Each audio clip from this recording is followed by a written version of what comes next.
Good evening, everyone that is joining this call. Thank you so much for joining. This is our workshop on financial literacy, and we are basically targeting the teachers and those within the field, but most importantly, we want to first sensitize and work more with the teachers as we start on this series that we are going to have running for quite a longer time, such that we have the knowledge and we are well equipped. On our agenda, we shall have an opening prayer. And at this juncture, let me invite any volunteer who wants to lead us in an opening prayer. You can raise up your hand and you lead us. Any volunteer who wishes to lead us in a word of prayer?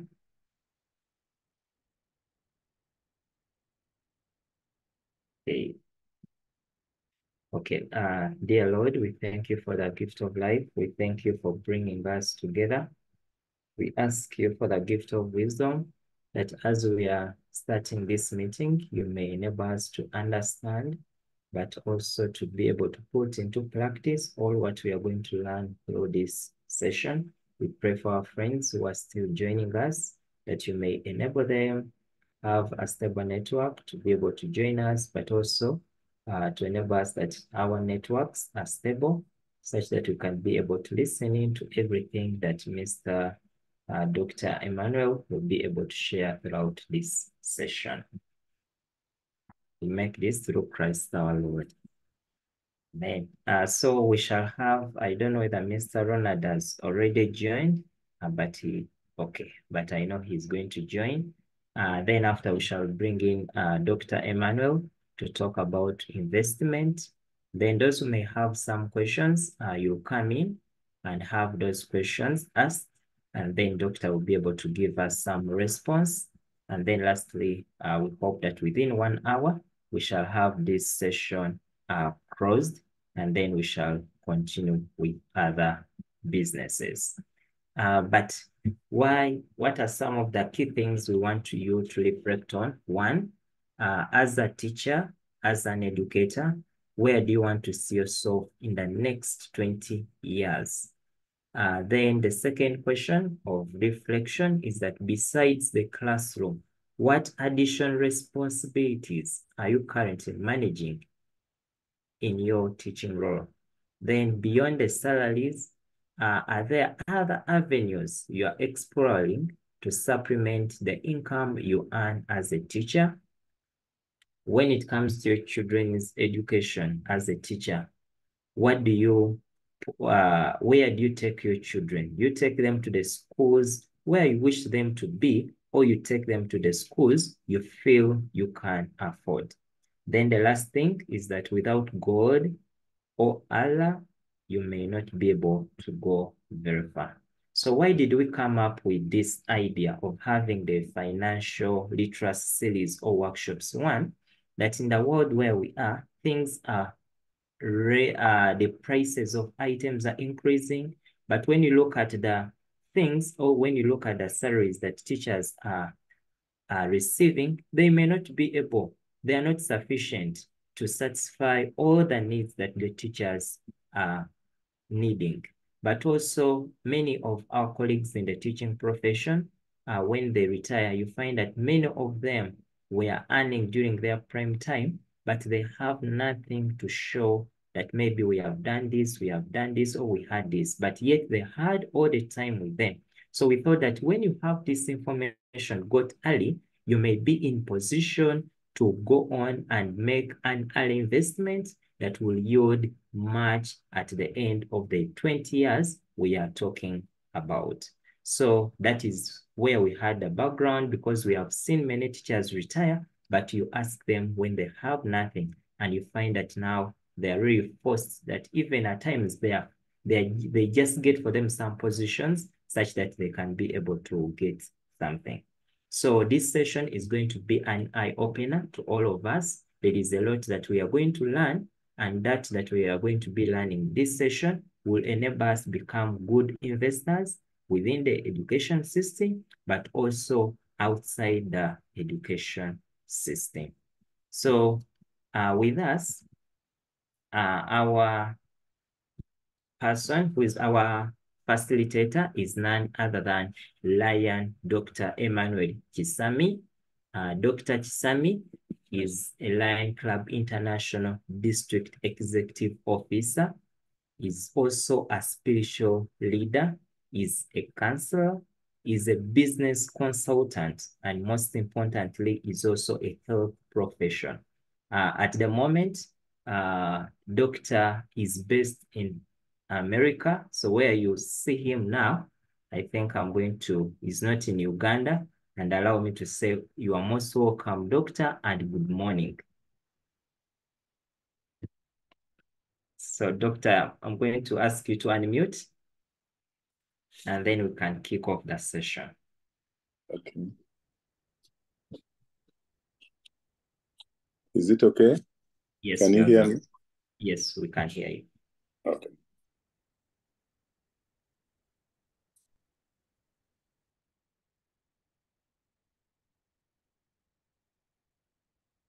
Oh, you have muted?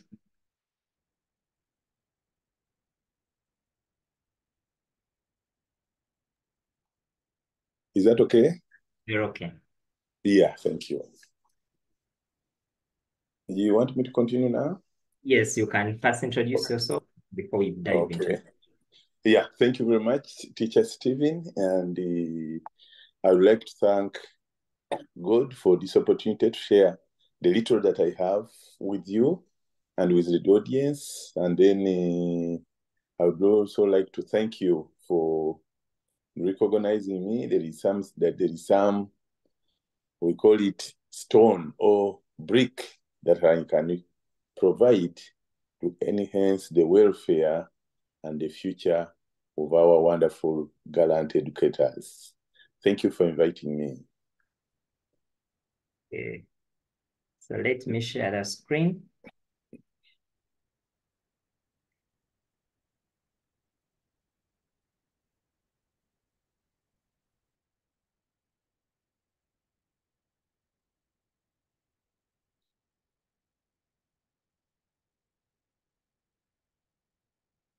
Yes, it's not, there's a very small part. Maybe you could give it a little bit, some more details about it, please. You can't see it?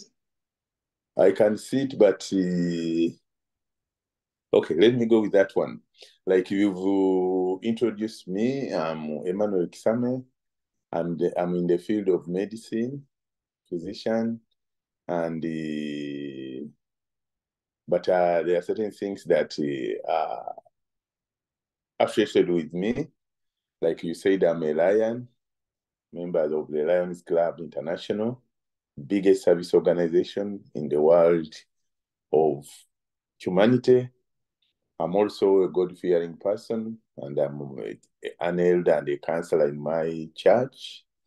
I'm not based in the US. I just came for some assignments, but I'm based in Uganda. I work with Ministry of Internal Affairs, basically in the health division, but I do a lot of business. Maybe that's where one of the people who knows me chose me to come and share with you. Basically, the main reason why the person who invited me told me to come and share with you, the educators, that I'm not a business person, but how have I managed to work through, to invest, and to have a fairly, I will not say very good life, but a fairly good life where I can afford to do all the basics for myself. I can afford to travel anywhere around the world, anytime. I don't have excess finances, of course, but I can, by the mercy of God, I have enough resources to do for me the basics and take my children to any school in the world.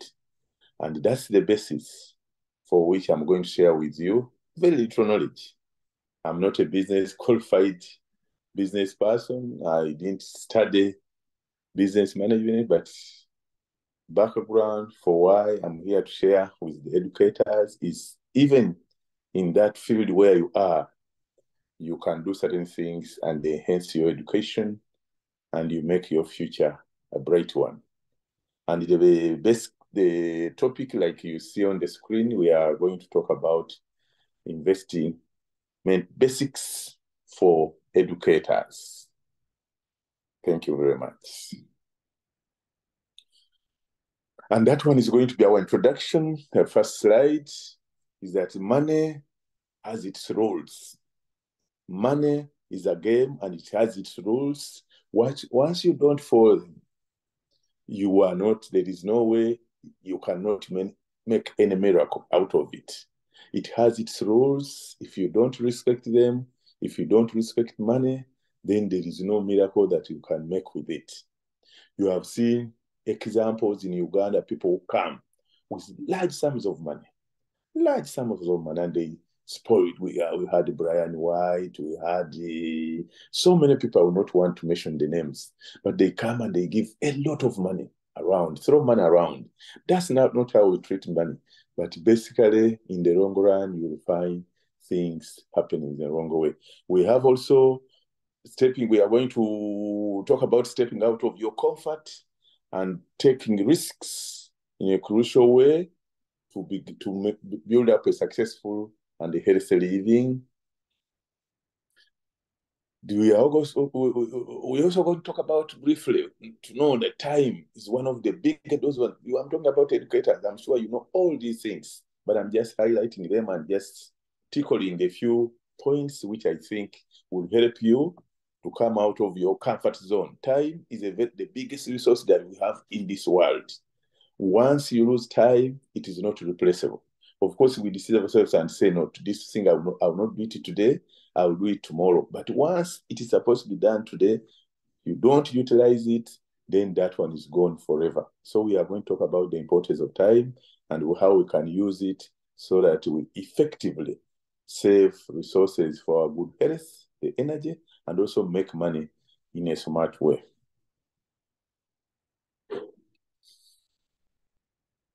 This is one of the general topics about what we are discussing about is financial literacy. And I would like to thank Teacher Stephen for initiating this topic because it's a very wonderful one. It touches everybody, whether in the health sector, whether in the education sector, whether you would study the business. Basically, you need a lot of this knowledge, financial literacy, because it basically, whatever we do, the end result is that we are looking for money. And why financial literacy? Basically, we need to be financially literate so that we know how to manage our finances, so that we know how to control the use of money, so that we know how to increase our savings, so that we can create a wonderful financial stability, and also know how and where and when to invest. Next slide. Maybe some brief explanation about what is financial literacy. It is the ability to understand how money works, like I talked about in my opening remarks. How does money work? How does you acquire money? How do you manage it? How do you invest it? Okay, that's basically financial literacy. Like you are seeing the slides, the ability to understand how money works, how you make it, how you manage it, and how you invest it. Once you divert, you don't know those things, then it is very difficult for you. Even when you hit a jackpot and you get it, it will be very, very difficult for you to maintain it. So that's why we have to have knowledge about financial literacy so that we are able to maintain our finances. Another slide talks about financial literacy seeks to influence your knowledge and means of having to understanding on your personal financial issues. We need to know about it. It also involves skills, which is the means of being able to apply the knowledge and manage one's finances. It also, when you have financial literacy, it also gives you confidence and means of feeling sufficiently self-assured to make decisions. We are talking about relevant and important decisions relating to your personal finances. Meaning, if you don't have financial literacy, it will be very difficult for you to manage those points above. Is it very important for an educator to invest? Is it important? Why is this lecture necessary for an educator? Is it necessary for you to get financial literacy? Is it necessary for you to invest? Because the reason why we are giving you this financial literacy courtesy of Teacher Stephen is we want you to invest. But is it necessary for you to invest? Is there any reason for you to invest? The money you get cannot cater for all your needs. That one I'm assuming. But I think it's a big point. The money that you get as teachers, as educators, is not enough to cater for our needs, just like us professionals. It's also necessary for you to invest so that when you invest, it provides an opportunity for you to grow your wealth and supplement on your meager teaching income. Investment also helps you to generate passive income, providing financial stability beyond your regular employment. Those are the reasons why we are giving you this knowledge as educators.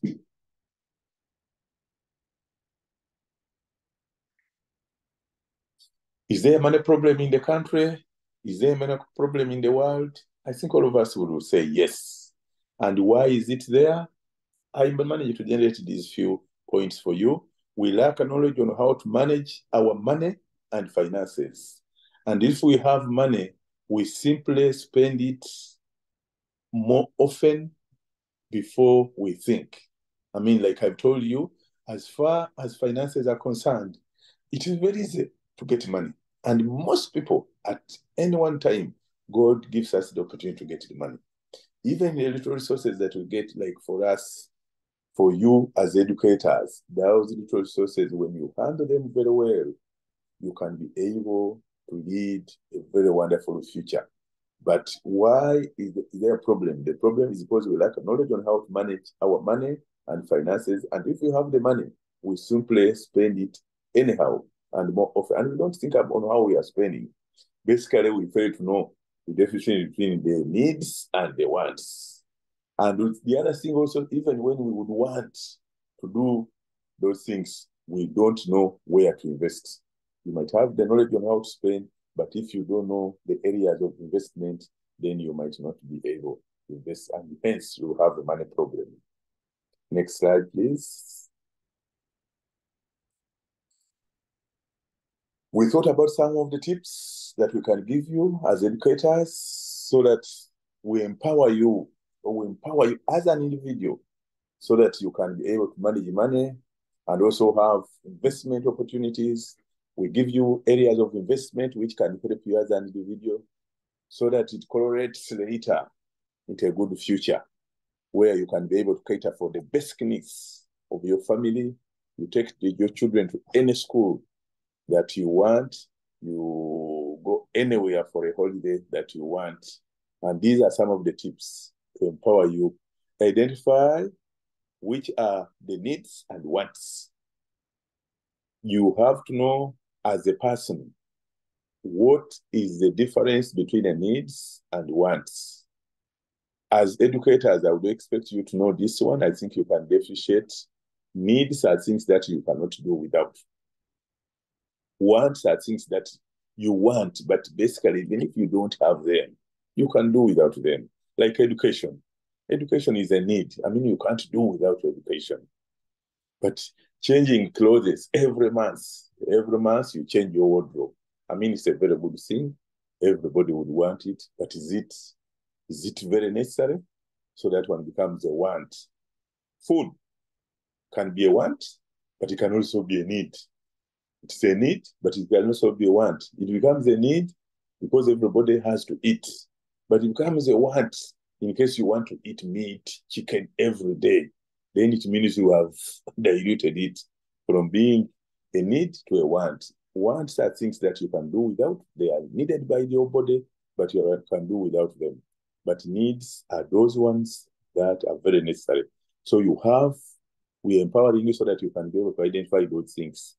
Freedom from want, rationalize spending, use money for wealth creation.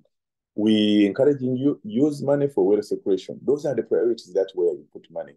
Things which don't bring in your wealth, they are not very necessary. So get out of debt, spend less, live below your means, don't compare yourself with others, and do not compete with peers. This is a very big problem in all the sectors of life.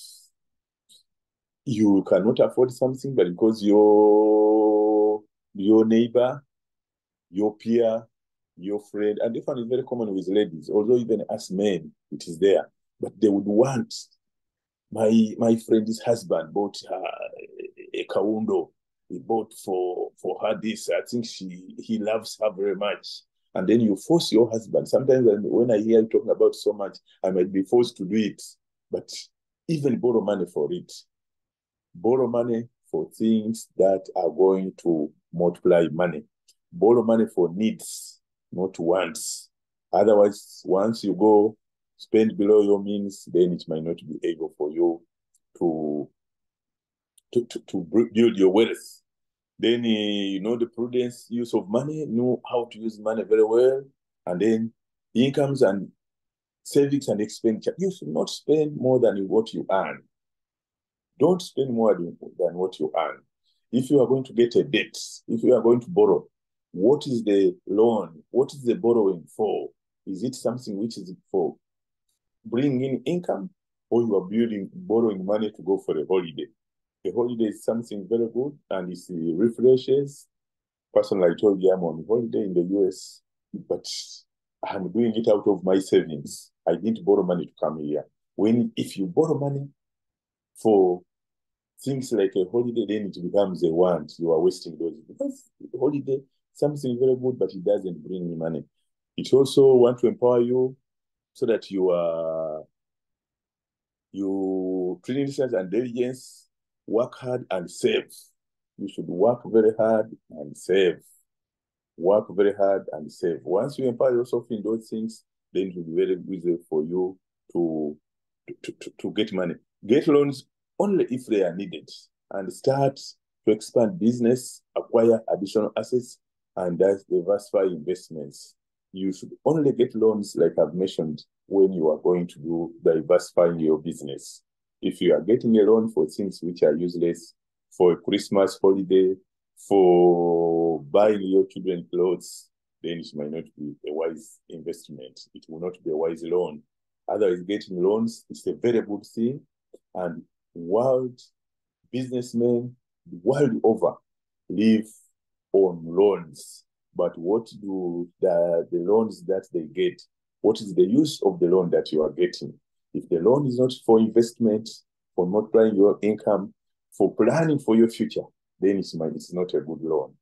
It will be a bad thing for you and for your family. How do we increase your wealth as educators? I told you I'm not a business person, but I do some business, and I will tell you some of the business that I do. But for you as an educator, if we zero down, how do you increase your wealth? Point number one, work hard, but watch for your health. If you work very hard, but you don't mind about your health, then you might not be able to enjoy your hard-earned resources. You should work very hard and then watch your health. Go for regular checkups, like once a year. Go for a health checkup.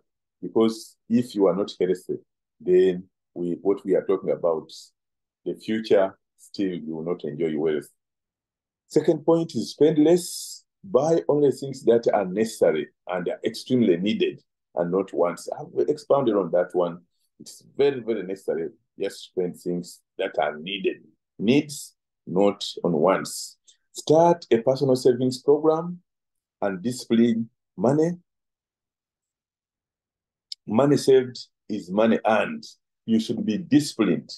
If you are not disciplined as a person, then it might not work out for you.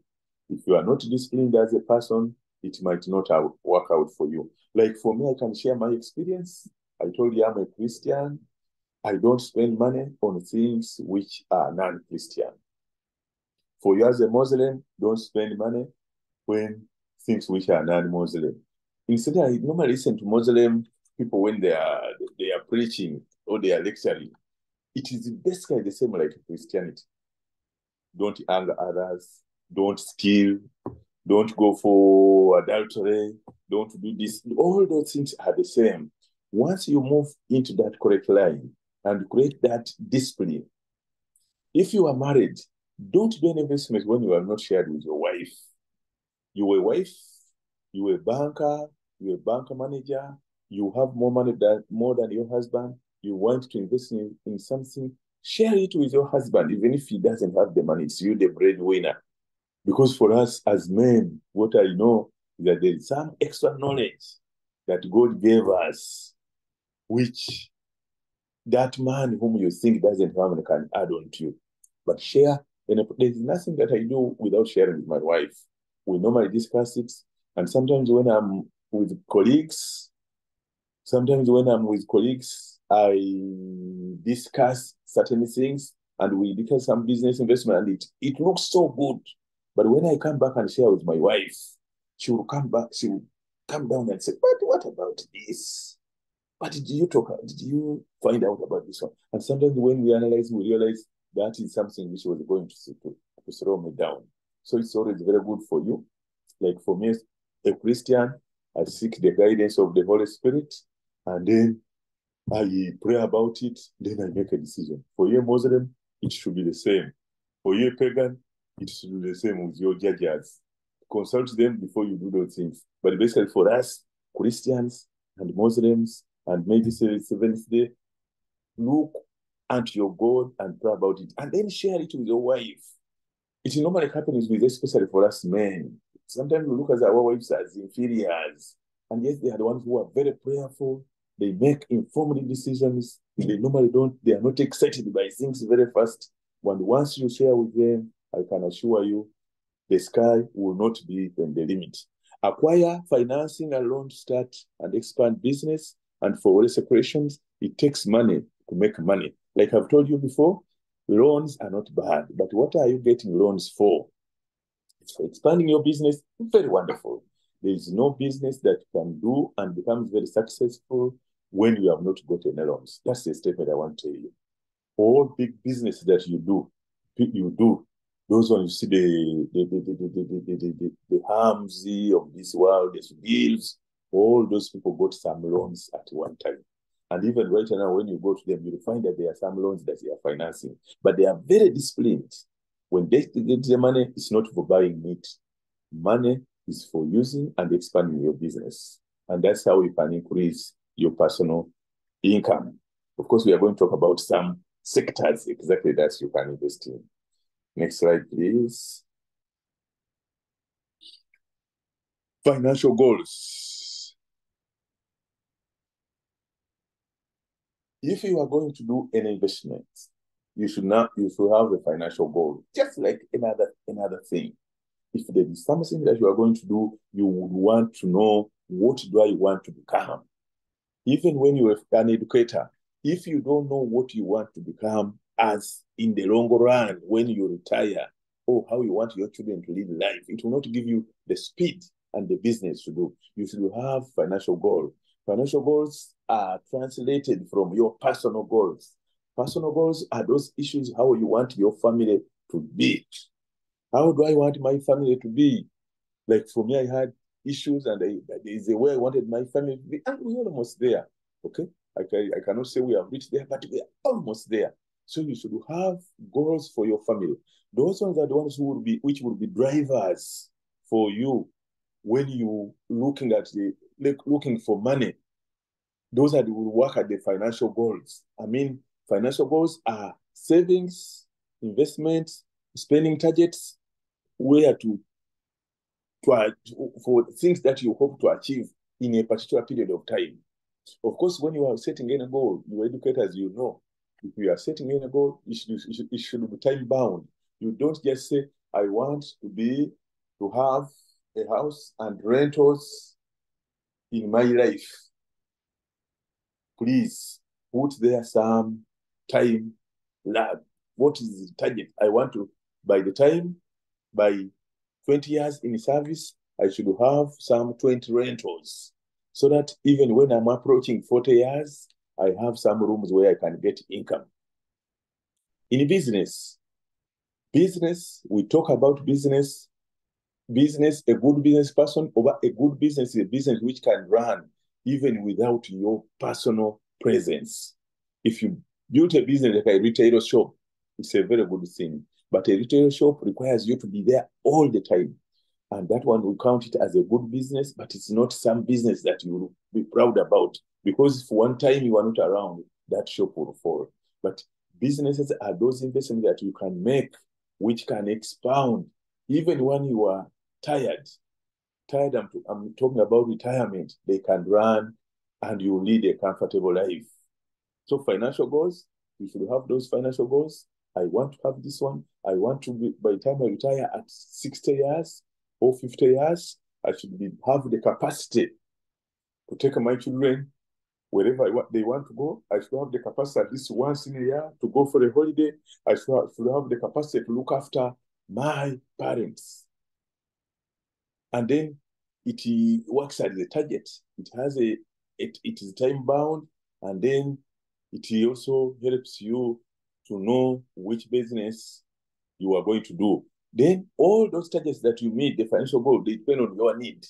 You cannot make a goal when it depend on the things that you want, the needs. It should depend on the needs. Those are the ones which helps you to set. Then you also look at what you want to achieve. And I've tried to expound on that one. What do you want to achieve? Then I told you it should be time bound.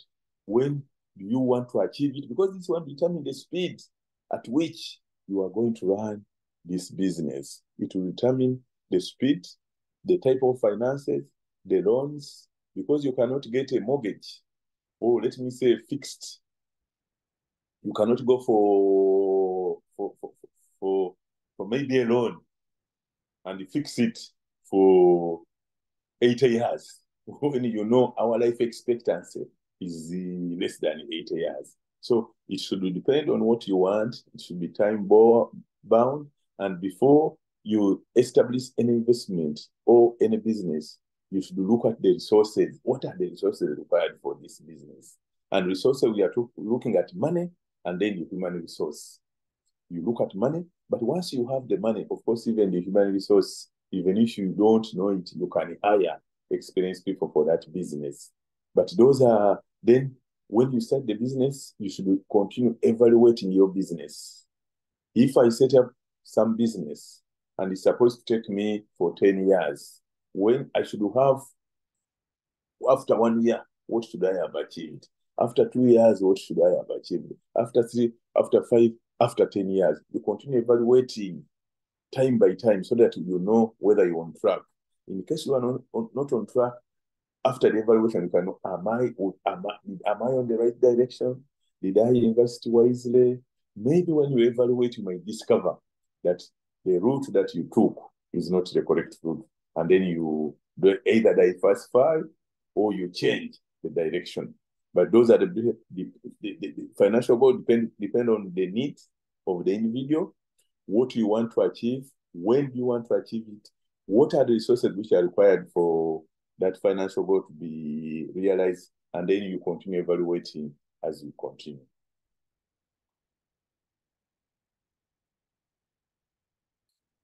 Your financial goals are an ongoing process, we said, that provide clarity, confidence for the future. You are building a vision for the things you are dreaming about and you want to accomplish. Start the process and see the possibilities unfold. Very clear statement. Once you start, you should have faith in what you are doing. You should know the things that you are going through. You should know the business that you are beginning. You should learn from people who have done that business and learn from people who have failed in that business, so that you don't make, those ones who have failed, you don't make the same mistakes. Those ones who have succeeded, learn from them so that it continue. It is a vision for what you want to become, and you should have confidence in it so that it gives you the courage to run so that you achieve your dreams. And then you start the process, and I can assure you, once you start it with all those things above, courage, confidence in it, knowledge in it, I'm telling you what you are dreaming about, continue evaluating the process, you are going to see even the things that you see are quite difficult, they will be possible. Of course, everything that is done and wonderful is not an easy journey. There will be hills and valleys, but in the long run, you will win. How do you set your financial goals? One, you list and prioritize your financial goals. Okay? How to set you have to list and prioritize your financial goals. Don't start a business where you don't have priorities. And once you have started something, you should have priority. You give it priority. You love it. Give it time. Think about it. Don't just start business and don't. Sometimes I look at some people. Somebody begins a business. You come to the shop. Maybe he has started a big salon. You come to the salon when the proprietor is seated in the corner, and maybe the people working there are busy cutting the hair, but for him, he's waiting for the person cutting the hair to welcome the new guest. That one means you don't love your business. If you're having a business, love your business. Somebody has come, talk to the customer, because this is my boss. And then you prioritize your business, give it time, love your business, love your customers. I can assure you, let people say later, when you have gone out and say, that is the boss. And you say, are you sure? That the man is very humble. That one will tell you that you love your business. So you prioritize your business and your financial goals, and it will give you success in your business. Take care of the financial basics. Once you identify your goals, ensure your basics are covered. Okay? If you are beginning any business, then it should be for financial basics. Don't begin, the business has not worked out very well, but for you are bringing in the wants. Look at, you are beginning a business, look at the basics of the finance. What do we mean by these ones? If you are beginning any business, like personally, one of the things that I do is I invest in land. I get brokers, they go somewhere, they find some land for me, I give them money and they buy. I go and look at it and then do the due diligence and then I buy it. Then I leave it there to realize, and then later on we sell it. But basically, I have to do all those things, the due diligence. I don't send anybody. I have to involve myself and see what is required in this thing. Is this something which will work out? And I can assure you, some people start business, then you end up going to Serena or to stay in your school. You don't reserve any time for your business because you have put there workers. Workers cannot love your business like the way the person who started it. Vision bearer is always the best person that take care of the business. And don't begin a business when you have not researched on it.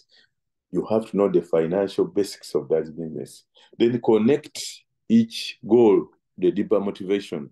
And this one, what are we talking about? We are talking about reflect on the purpose behind each one and what is underlying motivation or in the goal. Just know the purpose for what you are doing, the financial goal and deeper motivation, and then it will help you it will be a driver for you to continue running that business and the financial goal. Okay?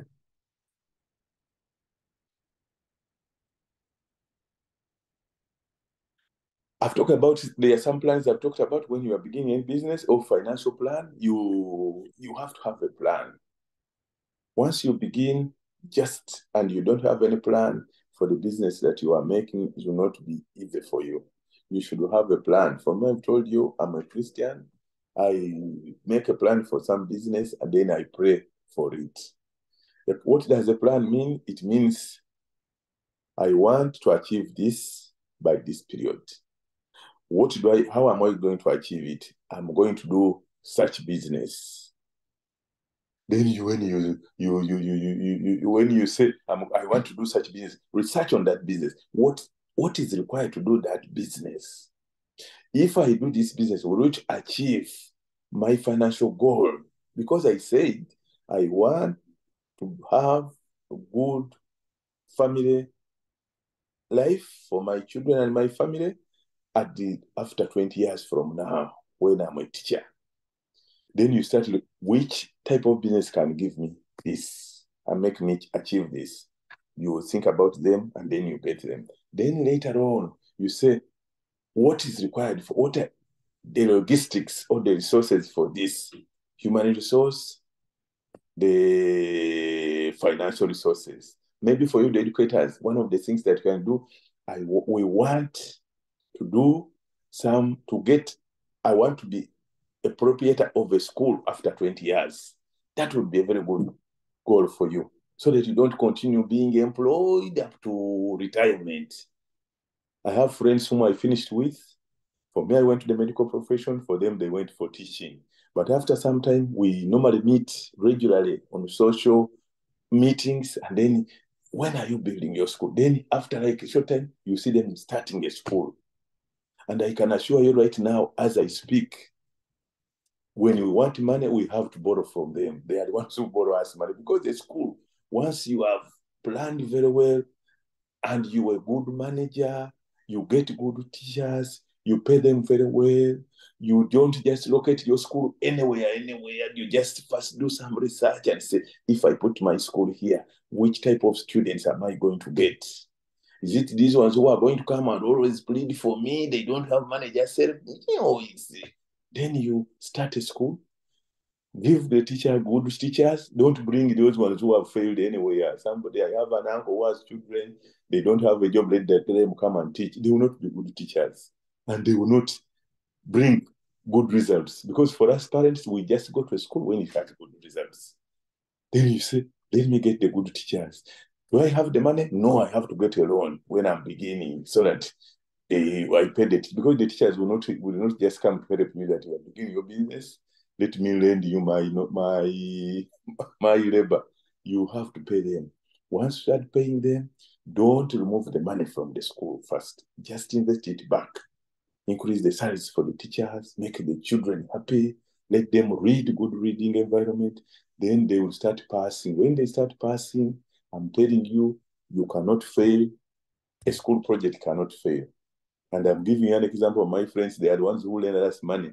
But normally lend us when the term is beginning, before the end of the term. They normally have a lot of money at the beginning of the term up to the mid. When you reach mid, you can't get money from them. They say, no, right now you wait. But basically, they are doing very well financially. And I would encourage you, the teachers, the educators, those are some of the priorities. But of course, that is the big goal. It should be, but there are certain things which you can do in between, and we are going to talk about them in front there, which you can help you to save resources. Then later on, you will end up owning your personal school. Revisit your financial goals regularly. I talked about it. Revisit them and say, am I on track? Am I moving on very well? If you are starting a business and the thing is not doing very well, find out why. When you find out, it will be able for you to either change the course or improve and then move on. But don't get discouraged very fast and say, I'm beginning a school after 1 year, I don't have pupils, it's not going to work out. No, you have to be patient in the business, especially if you did good research. And I can assure you, it will move on very well. Next slide. What is investment? This slide, we talked about investment. What is investment? Investment, basically, we are talking about the means of foregoing today's consumption and then for activity that will bring you more incomes in the future. That's the investment. I mean, you get money. It's like a farmer. You don't have source, but you have 5 kilograms of groundnuts. Can I fry them and eat them, or I keep them for planting? So he forgoes eating the groundnuts and then goes to plant them. When you plant them, they are going to multiply, and then you get sacks. So even with investment, you get the resources right now, and then you forgo consuming those resources, and then you invest them somewhere, hoping to get more income in the future. It's a process of putting money in some place with the intention of making the financial gain. You choose not to spend your money on food, clothing, leisure, or purchase an asset that will earn you more income. Basically, that's investment. Okay? Investment means that you're spending your money in ways that increase your earning ability, and this includes starting or expanding a business, buying livestock, buying shares in Circle company, or building a house. I mean, it's things that are going to bring income. Whether they want anything that is going to build and bring in more money for the future is called an investment. Of course, it doesn't matter how big the investment is at any level. Any income that you have can be invested. Of course, what differs is the level of investment. How big is your business? But any person, once you have some regular income, you can do any saving and you can do some investment. And we are going to look at those investments that you can do as an educator. Different forms of investments. We are going to look at an investment, like we told you. It can be form of property or investment. And we told you those are the things that you do which will increase your income. And what forms of investment are available for you? These are some of the investment areas where you can invest. You can do business, you can do farming, you can do real estate. Real estate, we are talking about buying property, building a house for rent, and then you go and buy land up country which can appreciate. Of course, building a house is also a good thing, but don't start by building a house for sleeping in. Build a house which brings in income. If you are going to build a house for sleeping in, and yet you are beginning, it might not be a good investment. So those are the forms of investment: business, farming, real asset, fixed deposits, certificates of deposit, stocks, and bonds. We will briefly expand on them in the future. But basically, those are some of the things. If you were to do those things we talked about, the business, the bonds, the real estate, and then other things, these are some of the investment basics you should have before you do any business. What are the basics? These are some of the things that you have. You should have an investment goal. Don't invest when you don't have a goal, because the goal, I told you, it is time bound. It talks about where you want to go. It talks about how are you going to reach there. It talks about when do you want to reach there. And then those ones will give you the speed and the level of investment that you are to do. So you have an investment goal, then you should have the will for your business. If you are to do something, don't just say, I'm just trying this thing, but you don't have the will for this. Once you start business, love it. Those deals of this world, they normally sleep less. 6 o'clock, they already started going through their businesses. But for us poor people, once you have a lot of time for sleeping, if a public holiday, you are just at home sleeping, or going for Lugambo, or going for Man U, Arsenal, what? But those powerful people, you will not find them in such things. Any free time is for business. And by the way, once you finish, like for me in the future, I will be even starting to go for those live matches, real matches in Wembley, because once I reach my investment levels, and I've told you I'm about to reach there, you can be, but you are still investing, you are still an educator, you have not started your school, you don't have, but you are going to watch football. For what? Leisure is good, but think about something which can occupy your time, and then you multiply your income. Should have will for your business, information about, never start a business where you don't have information about. Research about the business, people who have succeeded in it and people who have failed. Success stories will give you the speed at which to move and how to you move the direction they moved. The failures in that business will tell you the mistakes that you don't need to repeat. So you should have information about that business. It's one of the key areas for succeeding in a business. What are the resources needed to do that business? You should have that one. Don't just begin a business when it needs resources which you cannot get. There are some businesses which need heavy investment finances. Those ones are not good for beginners. We are going to talk about some of the businesses that can do as beginners or as educators. But of course, an educator who is a headmaster is different from an educator as a teacher. And the majority, I'm talking about the teachers. The teachers, those are the ones whom I'm talking about. And there are certain things which you are not supposed to do. They are beyond you. When you do them, you will fail. So know about the resources which are needed for that business. The capital. There are some businesses that I've told you are capital intensive. You are a beginner, then you don't need. Then, of course, think about a loan. I've told you a loan is not a bad thing. Once you have researched very well on the things that you are going to do, don't just get a loan and throw it into something you have not researched about. They will take your house for nothing. Or you end up doing your work. If it was a salary loan, you end up working for 5 years when the money was dumped somewhere and it was just taken.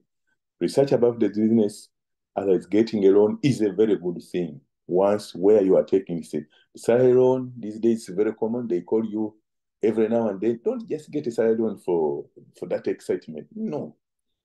Because that one is also something which I'm realizing among the regular worker, people who are income earners, monthly workers. Banks are moving up and down. Like for me, I told you I'm a health professional, but on monthly basis, we get different banks come and talk about salary loans. And they will say, no, we will give you the money. They will deduct when some percentage. Don't get a salary loan if it's not for investment. If for investment, then it's good. Otherwise, they will continue taking your money. Don't get a salary to buy a good car. No. If you are buying a car and the car is going to help you to move your children, maybe to do this and this for income, it is very good. But if you have not built an income base, then sometimes some of the investments, getting a salary, they are not good. Then, of course, human resource, very important for you because these are the people who are going to run the business and determine the success of your business. Those are briefly the investment basics that we managed to get. Areas of investment. Now, these are some of the things that apply to you and which have helped me. There's what we call an investment club. What is an investment club? An investment club is an small organization.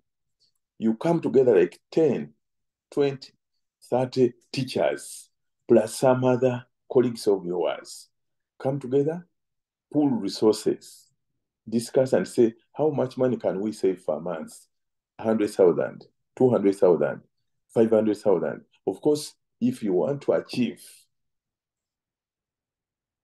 good business, saving should be painful. Don't just get the money which you cannot spend. That one is not.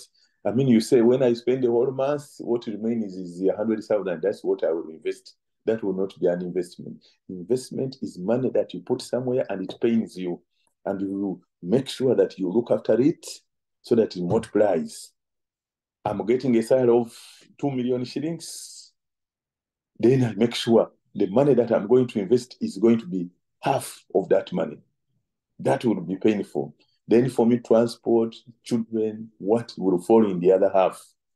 Then this 1 million will help you to invest.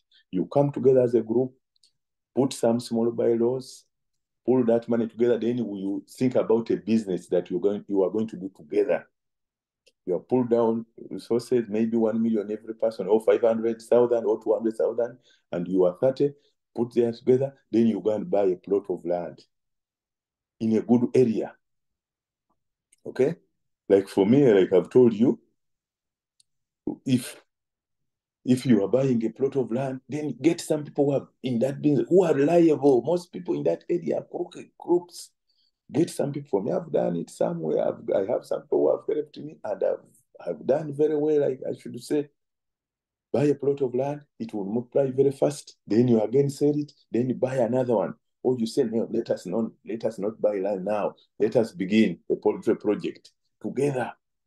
Then it is your business. It's an investment club. Put their money together. Then you do a business together. Then you to continue getting profit. Then, of course, later on, when the business expands, you will share. And then everybody does these things. Okay?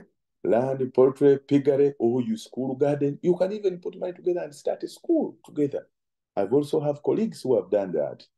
Put money together, started a school. Because when you begin, for you educators, you know the advantages of disadvantage of solo proprietorship and what did they call the other one? Where you are many. When you are many, you discuss so many things. And then that one I did, they don't laugh at me. I did commerce when I was in secondary, and then I stopped there. So I remember solo proprietorship, and there is another one where you are many, you discuss, and then you agree on something. The risk is not for one person. Then we have a revolving fund. A revolving fund, you pull money together still, then you give it to one person in the group. Pull money together. Disclaimer I've told you is that money should be, don't save only the money which remains. Save the money which is the tangible. Money which you think is much. That one will help you. You continue giving. This month you give this person, the other month you give another person, the other month you give another person. And how do you determine who gets first? Of course, you get a basket, and then you write one up to the number of people that you have. Then one person picks. One person will pick, and if you pick number one, you'll get first. If you get number two, you'll give. If you are the last one, you get 30, and you are 30, you will be the last one to get. And that's what we call a revolving fund.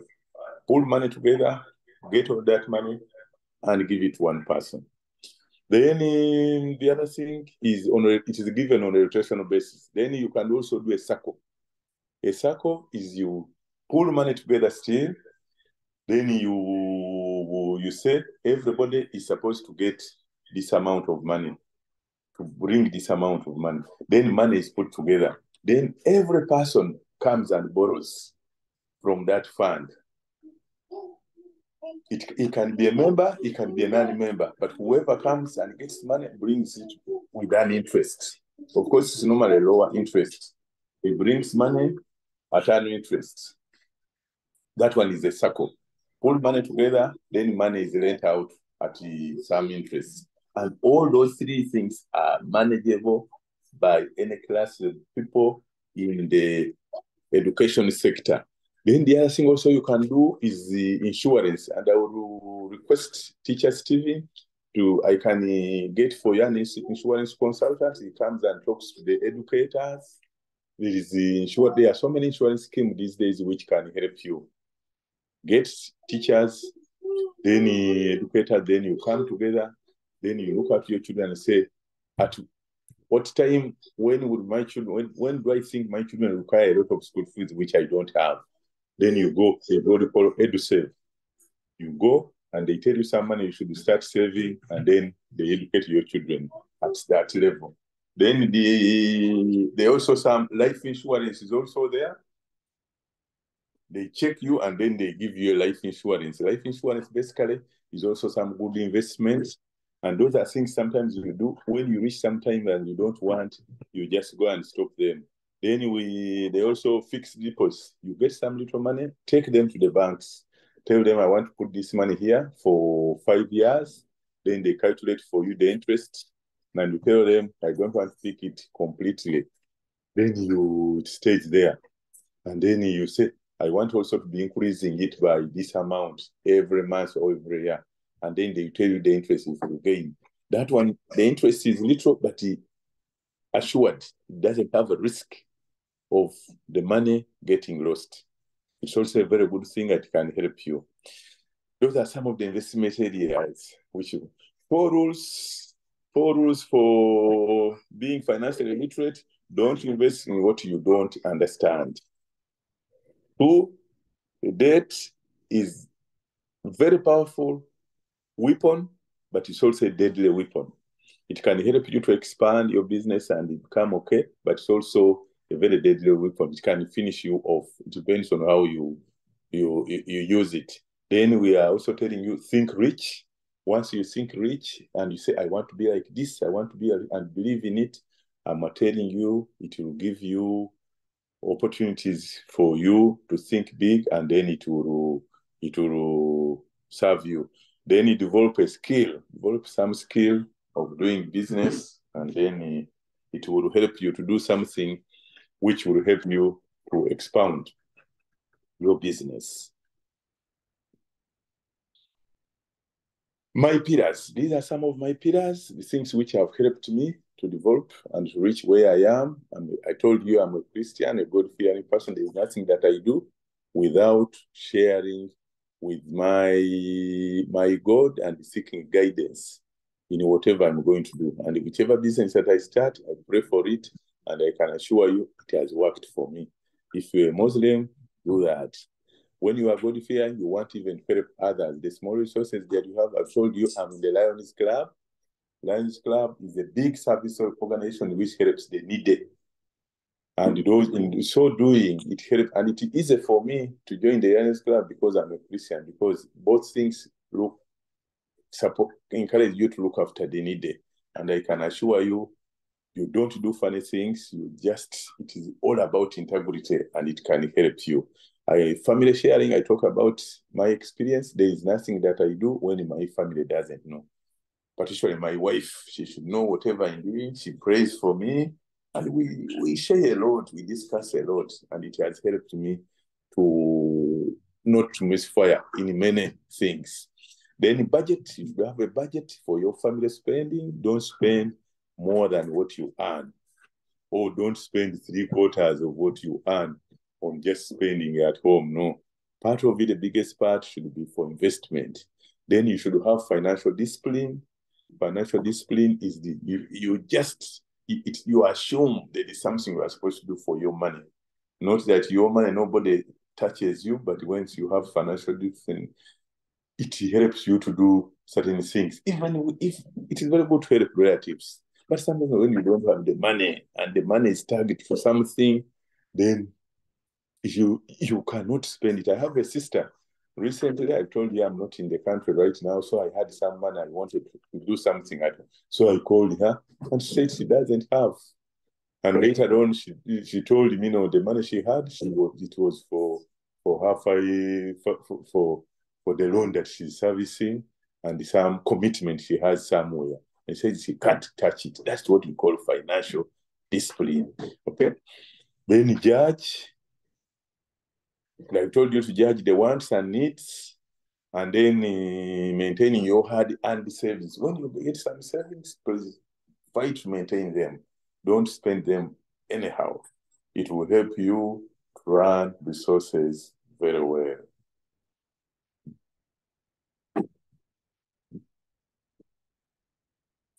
Yeah, simplify money and magnify life.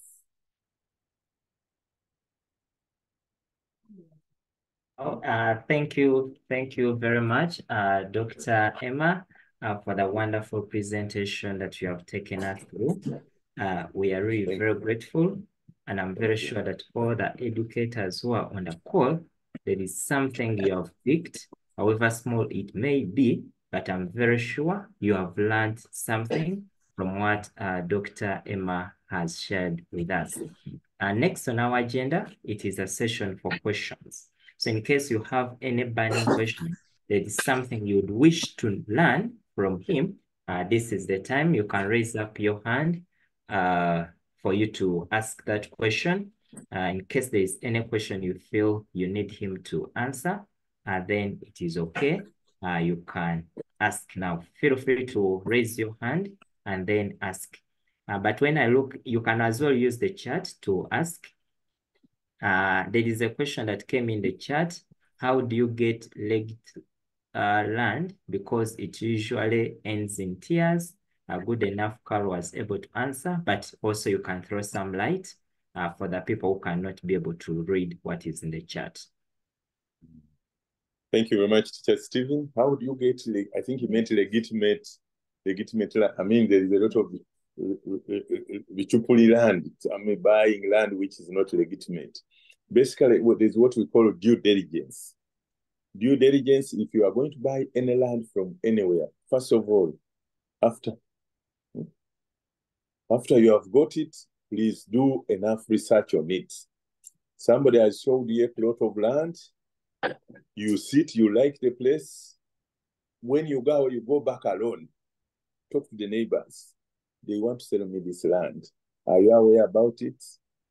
Because you have gone, the other person, he has given you documents about the land, but you can go back yourself without the other person, and you talk to the neighbors. When you talk to the neighbors, it will be good for you to get correct information about that land. Don't rush in any transaction that you are going to do, especially land matters. Then the other thing also, accept to lose some money on a lawyer. These lawyers can also help you to do due diligence. Then the other thing on land is there is what we call opening boundaries. You get a surveyor, he comes and opens the boundaries to know where the land falls. And when they are opening the boundaries, they don't just measure this land. They normally move about 10 meters, about 100 meters from where the plot is. And in case there's a problem with that land, the neighbors will be able to know that there is something which is going to happen on that land. So opening boundaries takes some money by a surveyor, a lawyer takes some money, and then the time for you to go back and also research on it. Ask that person neighboring who is seated just there about that place. It will be easy for you. And also get a friend who has been in these things.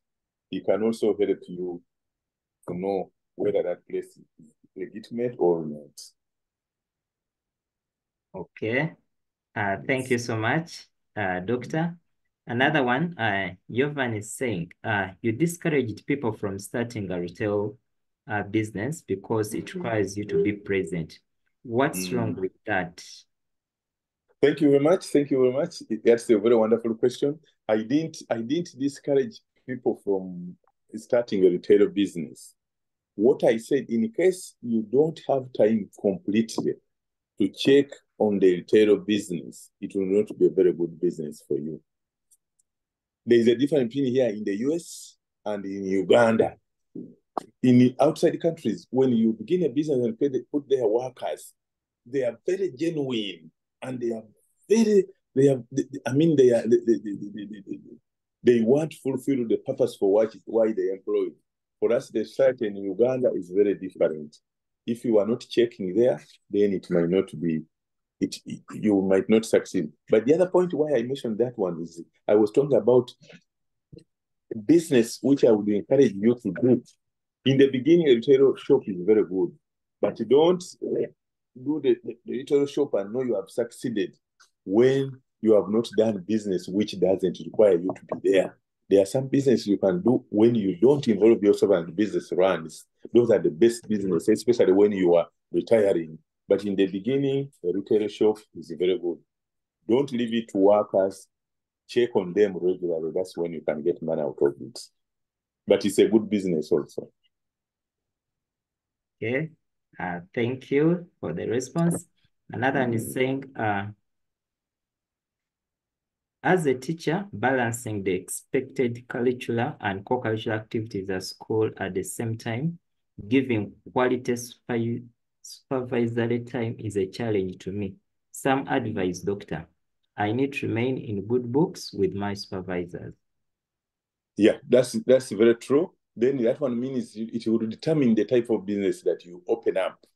Like now, if you're a teacher and you are busy, when you come and do an investment club with some other teachers, that one does not require you to all the time to go and supervise. in case you made an investment club and you have both opened up a retail shop, then it means you are many. And if there are people who will be going to check on the shop, you will go in turns. And that one will not require you to be there all the time. You can do that one. So basically, depending on the money you have for checking on a business, determines the type of business that you do. Take home point here is that any business as you do, you should have time to supervise it. If you don't have time to supervise it, chances of it collapsing are very high. Thank you so much. I don't know whether I've answered. I think you have answered her very well, that if you don't have the time for the business you are starting, please better not to start it, because like doctors shared, that in Africa, our trustworthy things are not so good, like compared to the other outside countries. So you may not trust someone completely that you will run your business successful as you wish it to be running. Yeah. And the time, the nature of time you have will determine the type of business that you do. If you don't have this type of person who is business route to the term, then it will require you to do business which does not require supervision. Or to run into an investment club which has so many people. Other people can go and be checking on the business, and for you are very busy. But if for a solo business and you don't have time, I wouldn't advise you to start it. And it's a business which requires supervision constant. Okay. Thank you so much. I don't know, do we have more questions? In case you have, let me allow people to be able to unmute. In case you have any question, feel free to unmute and maybe you can ask. Okay, there is another one that is coming in. They are saying, I understand that saving is very vital to bring capital for investment. How much is required to be saved and utilized for home running? Basically, that one depends. That one depends from individual to individual. Take home point is that any money that you have the capacity to save something. Whether your salary is 100,000, make sure you save something. Salary is 500,000, make sure you save something. What differs is the amount of money you save. But I cannot give a particular figure and say, this amount is what you should save. No, it depends on individual. But what for you, take home message is any amount of money that you have, capacity for you to save something from it. And then it also determines the type of business you are going to do with it, considering the amount that you are able to save. Okay, thank you. Another question coming in. I hope Doctor will learn to share business roots with our spouses because you have brought it out well. Men don't share with wives.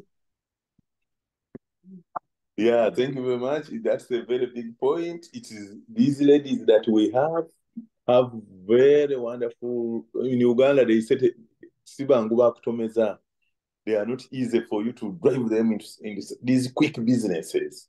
Talk with them, because when I go to church, actually, 80% of people who are in church are ladies, which means that when you involve your wife in the business, she will pray for it. Because for me, I'm telling you, I'm a Christian. And once she prays for it, because she's involved, she understands it, the rate for success is definitely assured. So it's a very good tool also for successful people. Okay, another one. Which is best livestock business in Uganda one could engage in? How do you sustain it? Best livestock business you can involve in depends also on individuals. But for me, as me, a piggery project is a very wonderful business because they produce so much and very quickly. And once you look after them very well, they don't fall sick so quickly. So multiplication rate is very high. The market is enormous. Then if you ask me, the next business is poultry. Poultry is also something very good. Somebody should venture in, and it can be done even at home. You come back from teaching, Evening, you look after your chicken. It's also something which is very good. Of course, livestock like cows, those ones, they're also very good. It's if you have some big land, or if you come like from Western Uganda, I mean, you have some knowledge on looking after livestock. They're also very good because cows also, when you buy a cow, you just put it there in the farm and people look after it. After I think they produce every year. After a short time, they would have multiplied. But when you say best, for me, I will talk about those two. I'm sorry if I offend the Muslims, but I've told you, for me as a Christian, poultry is also a very good thing, but livestock also can be a good thing. These days, there are some breeds of goats that they are bringing, Boer goats, which are also, some of them are even milked, because the goats also produce at a very high rate, and it can be a very good investment to start with. Okay. Thank you, Doctor. Another question. Most of the times, teachers don't have contracts with the schools, meaning that after saving, you can lose a job, but no way of getting back your money. So what could be the best saving style as a person? Basing style as a person, in case you can lose a job, and then that one also depends. It differs from individual to individual. It differs from one person to another, but that one can be a tricky thing where a teacher can lose the employment, and sometimes you are in a revolving fund. You are the one you are supposed to get money to give to another person. It can be a little bit tricky, but that one can be solved from individual to individual. That one, somebody can talk about it individually. You can even share with them my numbers. If they can call me, then we can discuss. I can also connect them to some other people who can help them, who are experts in different areas. Okay. Thank you, Doctor. Yes. Another one. I have lately thought of investing in stock or shares, but I don't know what to do. So where do I start? Yeah, thank you very much. That's a wonderful thing also, because that one is also some business which you can do, which doesn't require your time as an educator, like shares. There are so many. There is what we call stock exchange. We have so many companies. When you begin a company, government requires you after starting the company, after some period, I don't know whether it's 20 years or so, I don't know the period, that you should have diversified, remove some shares, sell some shares to Ugandans. It's a requirement by government. And you have been hearing, or recently there was Airtel, it was selling shares.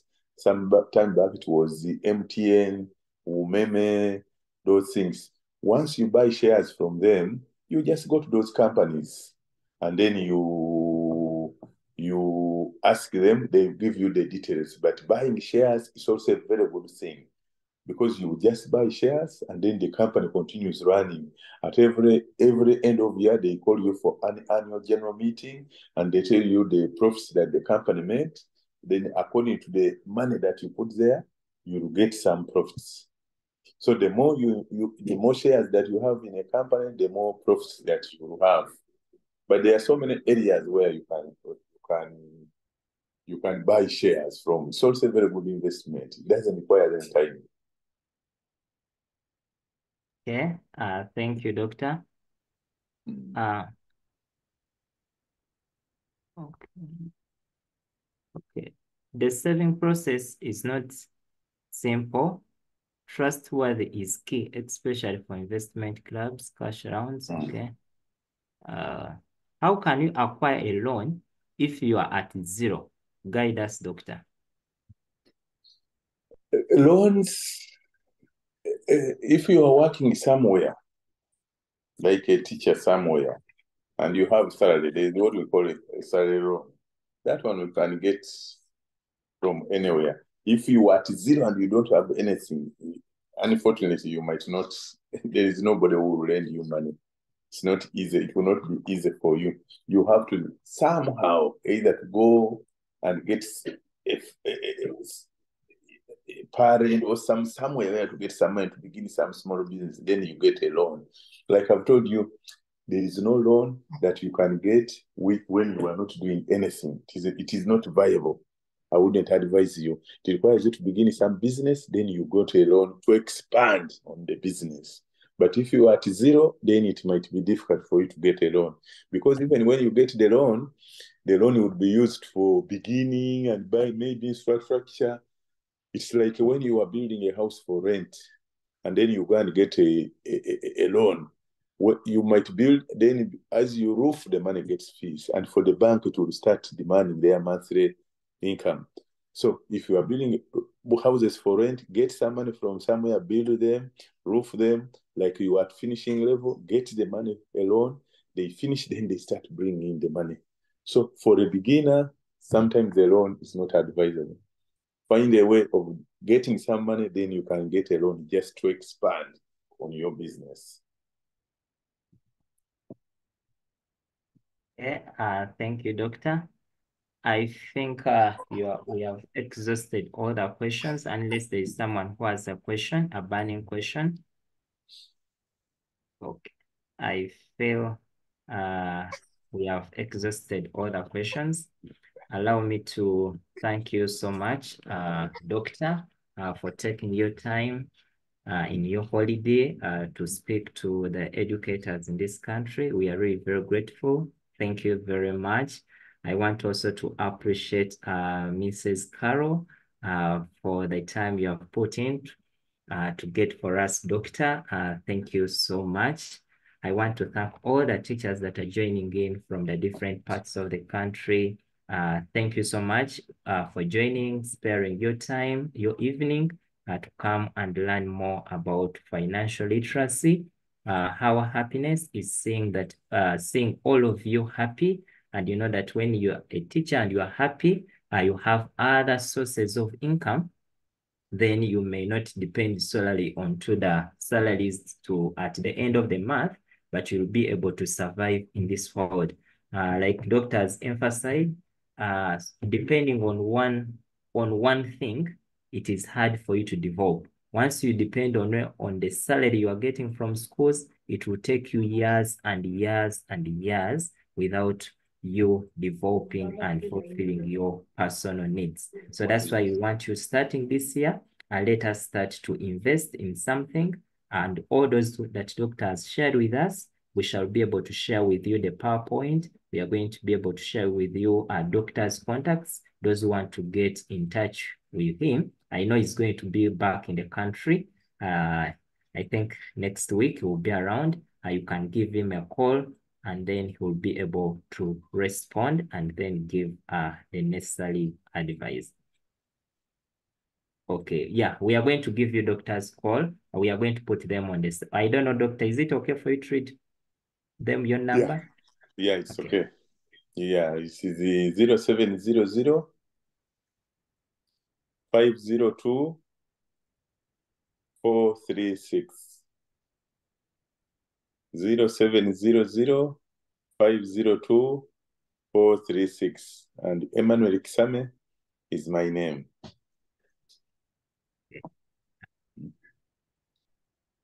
Okay, thank you so much, doctor. Thank you so much, everyone that has joined the call. I want to say that this session is closed until we meet again. Thank you so much, and have a good evening, everyone. Thank you very much, Teacher Stephen, and thank you, Madam Carol, for encouraging me to talk to the educators. Thank you very much. You're a wonderful wife to associate with. God bless. Okay.